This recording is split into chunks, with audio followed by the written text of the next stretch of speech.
ഇതെന്റെ നാടിന്റെ കഥയാണ്. എൻ്റെ നാട്ടിലെ ദീപക്കാഴ്ചയുടെ കഥ. എണ്ണശ്ശേരി മലനടയിലെ ദീപക്കാഴ്ച. ഈ ദീപക്കാഴ്ചയ്ക്ക് മലനട ക്ഷേത്രങ്ങളുടെ ഉൽപ്പത്തിയോളം പഴക്കമൊന്നുമില്ല. എന്നാലും ഏതാണ്ട് 100 മുതൽ 150 വരെ വർഷങ്ങൾക്ക് മുമ്പ് പായിക്കാട്ട് തറയിൽ നിന്നും മലക്കുട കാണാൻ എണ്ണശ്ശേരിയിലേക്ക് പുറപ്പെട്ടവർ യാത്രാമധ്യേ എന്തോ കൊണ്ട് പേടിച്ചു. അവർ മലയപ്പൂപ്പിനെ വിളിച്ചു പ്രാർത്ഥിച്ച് എണ്ണശ്ശേരിയിലെത്തി അടുത്ത മലക്കടയ്ക്ക് മുന്നേയുള്ള ദിവസം ദീപക്കാഴ്ചയുമായി എത്താമെന്ന് ഉറപ്പു നൽകി പിരിഞ്ഞു. ആ ആചാരം ഇന്നും തുടരുന്നു. പക്ഷേ ഇത് കാണുന്നവർക്ക് എല്ലാ ഹൈന്ദവ ക്ഷേത്രങ്ങളിലും താലപ്പൊലി ഘോഷയാത്ര ഉണ്ടല്ലോ എന്ന് തോന്നിയേക്കാം. ഇവിടെ താലം എടുക്കുന്നില്ല എന്നതുകൊണ്ട് ഇത് താലപ്പൊലി ഘോഷയാത്ര അല്ല.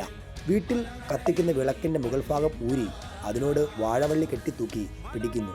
കിലോമീറ്ററുകളോളം കിഴകട ഇലയിലെ വഴിയില്ലാത്ത തോടിൻ്റെയും വരമ്പിൻ്റെയും അരിക പറ്റി ദീപക്കാഴ്ച വരുന്നത് കാണേണ്ട കാഴ്ച തന്നെയാണ്. തോടിൻ്റെ ഒരു വശം തൂക്കിപ്പിടിച്ച വിളക്കുകളും അതിന് വഴികാട്ടി മറുവശം ചൂട്ടും പായിക്കാട്ട് തറയിൽ നിന്നും മലയപ്പൂപ്പൻ്റെ മണ്ണിലേക്ക്.